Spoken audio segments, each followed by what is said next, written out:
No estoy acabado. ¡No lo estoy! Tendrás que encontrar un modo de llegar a cirugía y a Steinman. ¡Anímate, hombre! El señor odia a los que se rinden.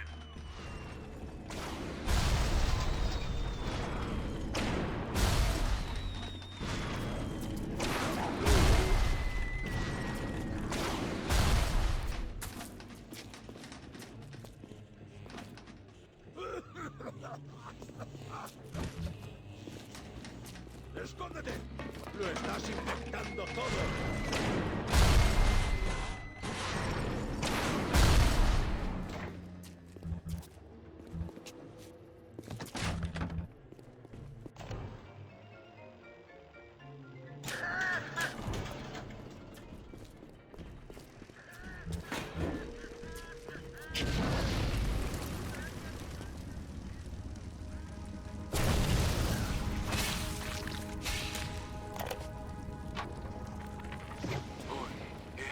Con la diosa.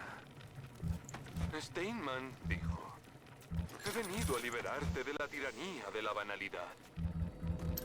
He venido para mostrarte un nuevo tipo de belleza. Le pregunté: ¿qué quieres decir, diosa? Simetría, querido Steinman. Ya va siendo hora de que hagamos algo con la simetría.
Afrodita recorre esos pasillos, reluciente como un bisturí.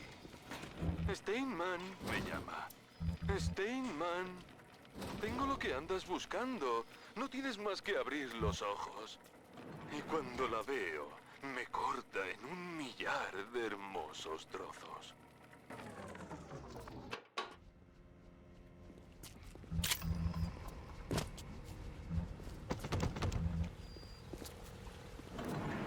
¿Qué puedo hacer con esta, Afrodita? No hay manera de que se esté quieta. Quiero hacerlas hermosas, pero siempre me salen mal. Aquella, demasiado gorda. Esa, demasiado alta. Esta, demasiado simétrica. Y ahora, ¿qué es esto, diosa? ¡Un intruso! ¡Es feo! ¡Feo! ¡Feo! ¡Feo! ¡Mírate! ¡Horrible!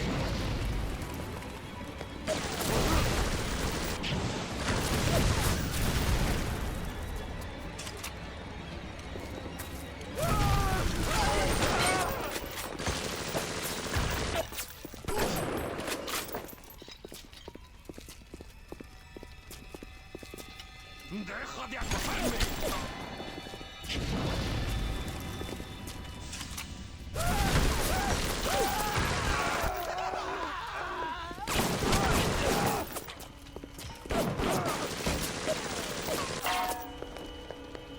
¿Sabes quién soy?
¿Estás bien?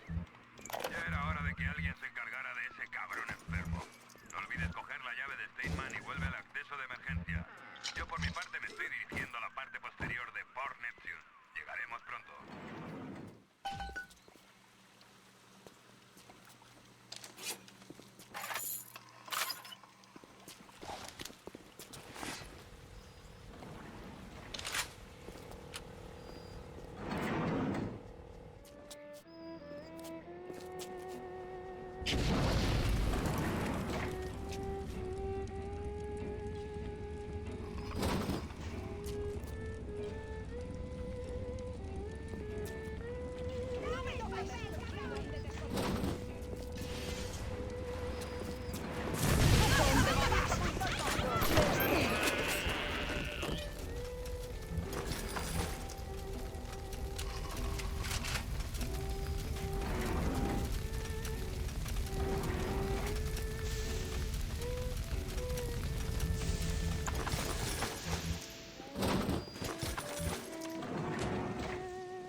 Parece que se ha venido abajo otro túnel.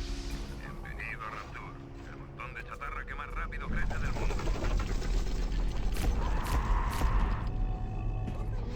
Gracias, señor P. Es hora de una siesta, dulce ángel.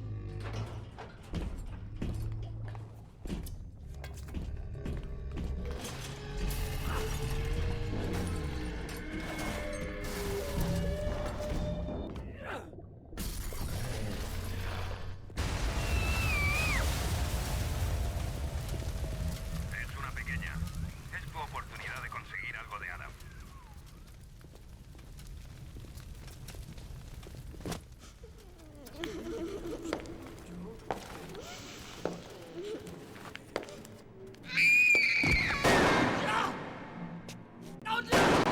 No te acerques a ella o tú serás el próximo en recibir un disparo. Tranquila, doctora. Tan solo busco una pizca de Adam, lo justo para tirar. No permitiré que haga daño a mis pequeñas. No pasa nada, chico. No es una niña, ya no. La doctora Tenenbaum ya se encargó de eso. Por favor, no le hagas daño. Es que no tienes corazón. Sí, bonito sermón del monstruo que, para empezar, creó esas criaturas. Cogió a pobres niñas y las convirtió en eso, ¿no? Escucha, chaval. No sobrevivirás sin el Adam que tienen esas cosas. ¿Estás dispuesto a cambiar tu vida y las vidas de mi mujer e hijo por los pequeños Frankenstein de Tenenbaum? Espera. Hay otro modo. Usa esto. Libéralas de su tormento. Te lo compensaré de algún modo.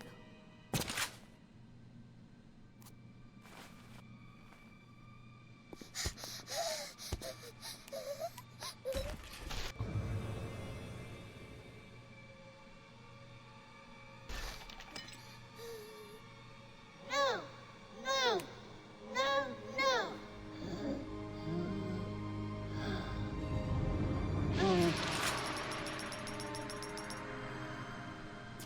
Gracias. La senda de los rectos no siempre es fácil, ¿no? La recompensa quedará clara. Ten paciencia. Estoy lista para irme a la cama, señor Pompas. Tenenbaum te está tomando el pelo. Puede que esas cosas parezcan pobres niñas, pero las apariencias engañan. Necesitarás todo el Adam que puedas conseguir para sobrevivir. Si te cruzas con otra de esas máquinas del jardín de las recolectoras, no dejes de coger un nuevo plásmido o dos. Si no salen demasiado caros, claro.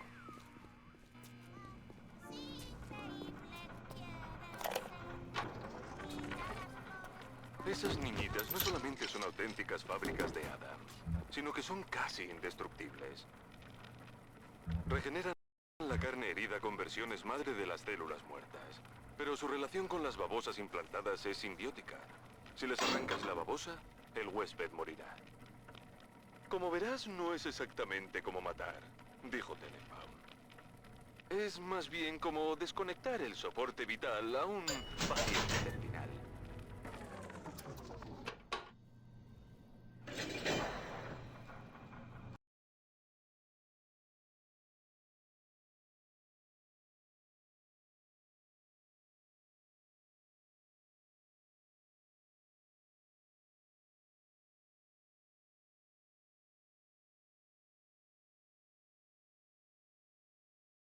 BioShock was groundbreaking in many regards when it released in 2007, though fundamentally it shared many consistencies with Irrational's System Shock series. What elements of System Shock translated into BioShock, and what was refined, altered, and innovated upon to create the world of Rapture? Let's take a look at the long road from System Shock to BioShock.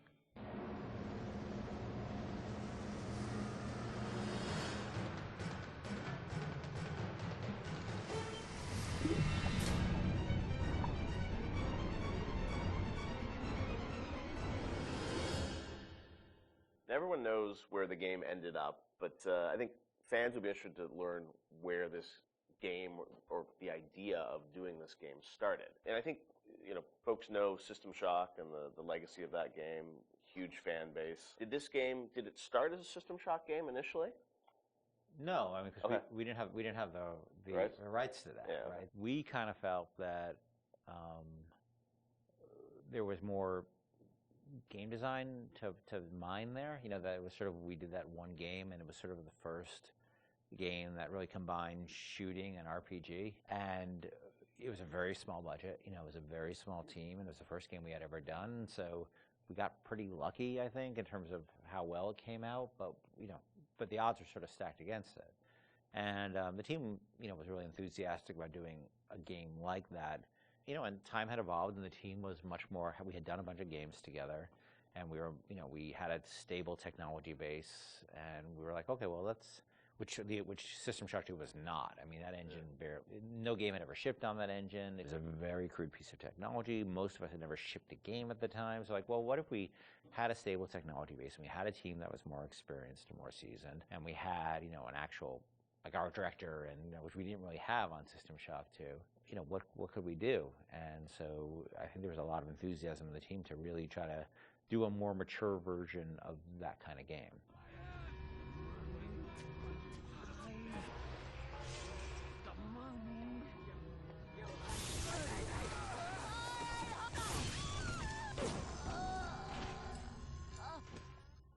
This is before we had sold the company to Take-Two, and we were an independent developer, right? We were sitting there, we were using the money we made from other development deals we had, and we would try to scrape together whatever time and money we had to work on this thing. And it was not actually something I was particularly keen on doing. The team was much more keen on doing a sort of a System Shock-ish game than I was, because... That's your pitching, right? Like System Shock 3 at one point, right? Well, I mean, there was an actual System Shock 3 that we were pitching back in the day when we were right after System Shock 2, but that never happened. Right, yeah. We couldn't get anybody interested because System Shock 2 sold like 5 copies, right?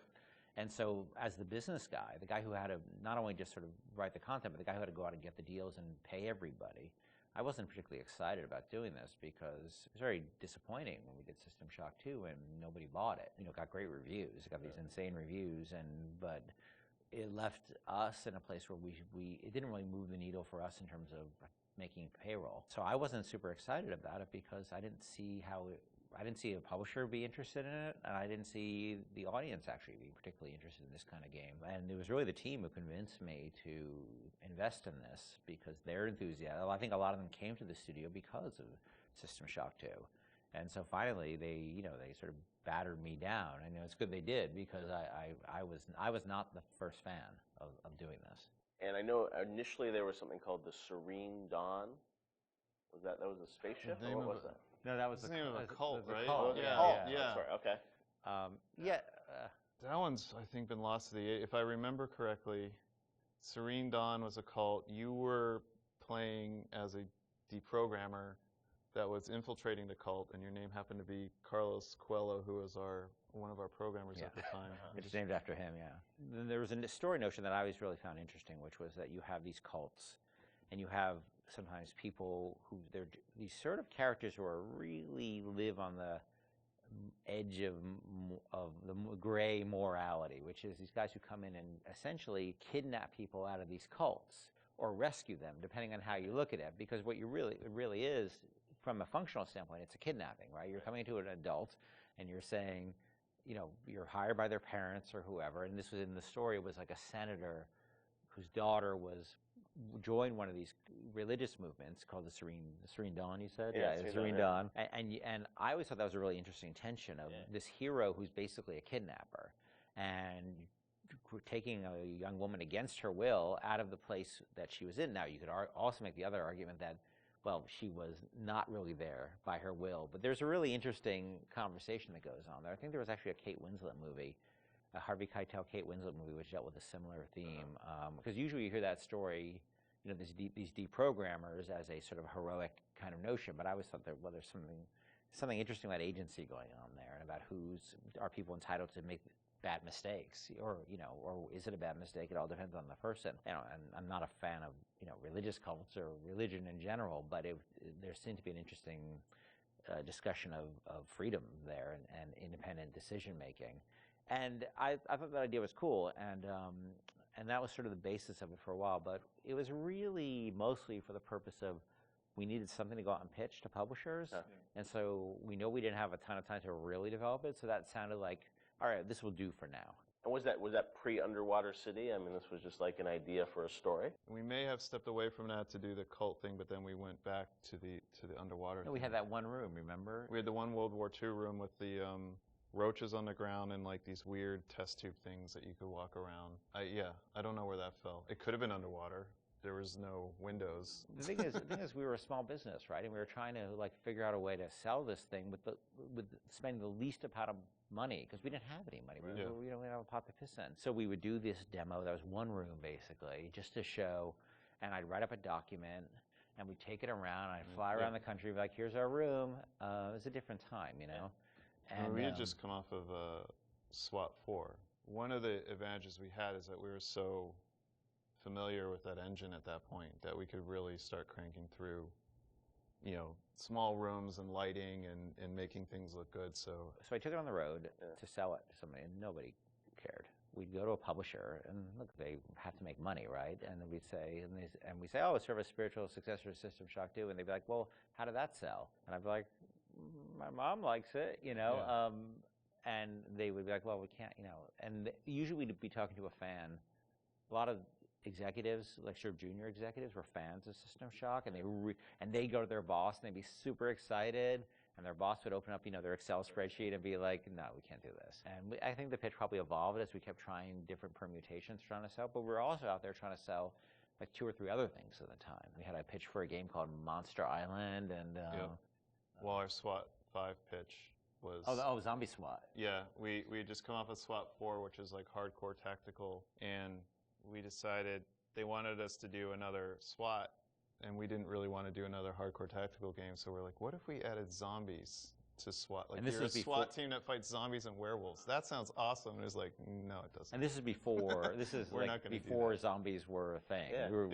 And so we came with this thing called Division 9. Division 9, yeah. That probably would have been even a bigger financial success than BioShock. Wow. But we couldn't get anybody interested in it. We didn't have enough werewolves in the demo, I think. We had 0 werewolves in the demo. Yeah, we were going to have werewolves, weren't we? Werewolves and vampires. That was the Oh, whole, really? Yeah, Werewolves, the whole, vampires, like, zombies? just That was throw it okay, all the Universal Studios monsters from like, Oh, wow. yeah.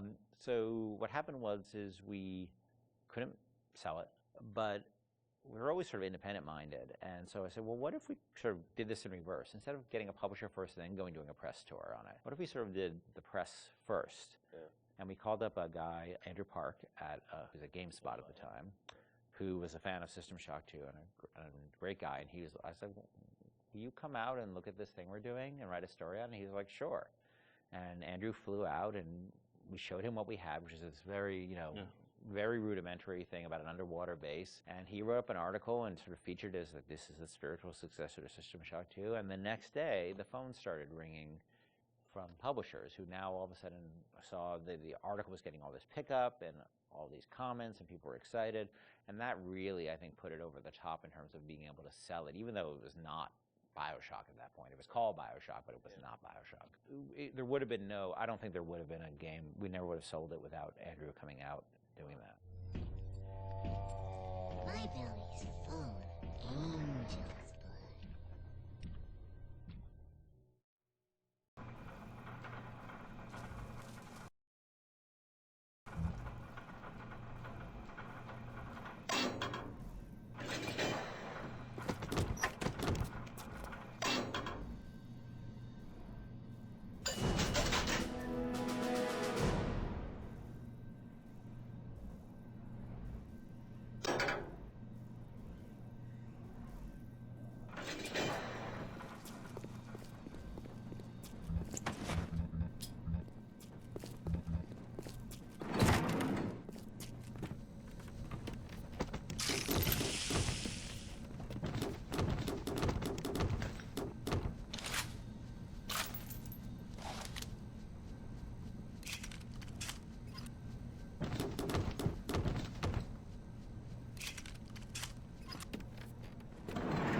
¿Cuál es la mayor mentira jamás creada?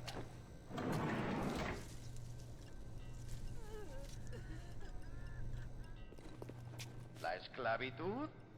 ¿El holocausto? ¿Cura? No. Es el instrumento sobre el cual se erige tanta perversidad. Ya estás listo. Es hora de enfrentarse a uno de esos Big Daddies. No será fácil, pero es el único modo de llegar a las Little Sisters, el Adam que llevan.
No,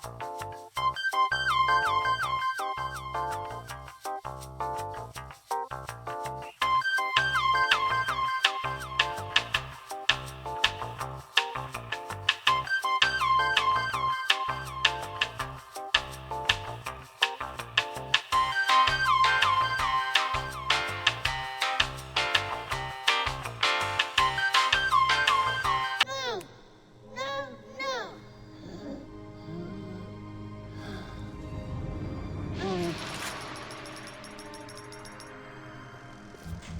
Gracias por ayudarme.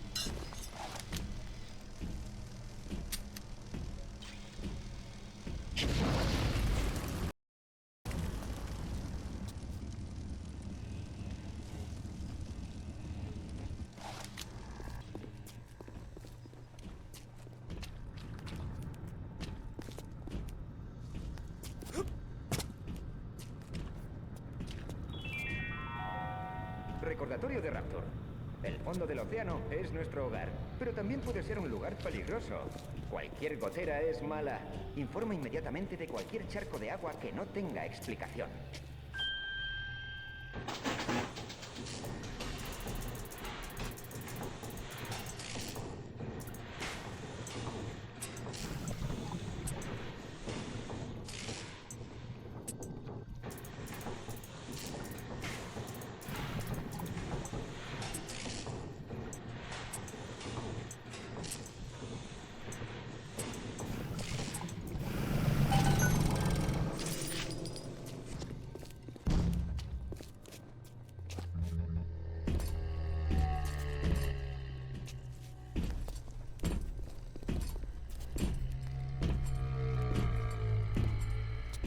Es hora de una siesta, dulce ángel.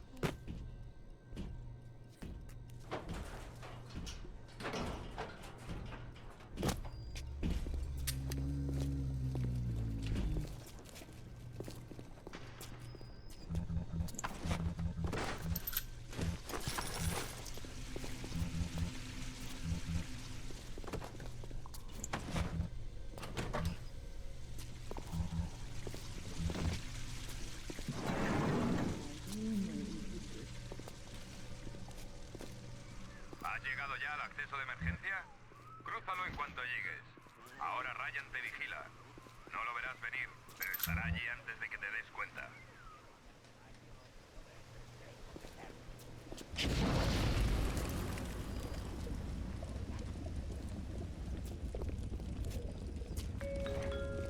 ¿Qué te pasa, Mary? Parece que necesitas un buen estímulo. No me siento muy bien.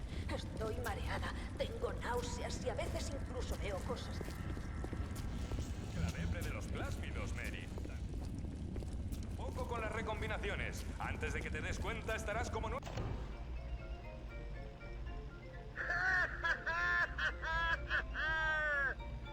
¡Sacia tus ansias en Circus of Varios! Prueba. Recuerda, un splicer listo es un splicer feliz.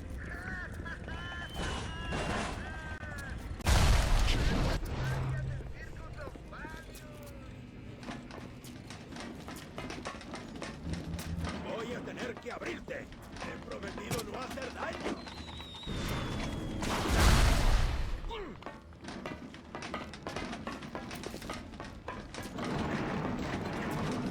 ¡Rápido! ¡Que alguien cierre la puerta!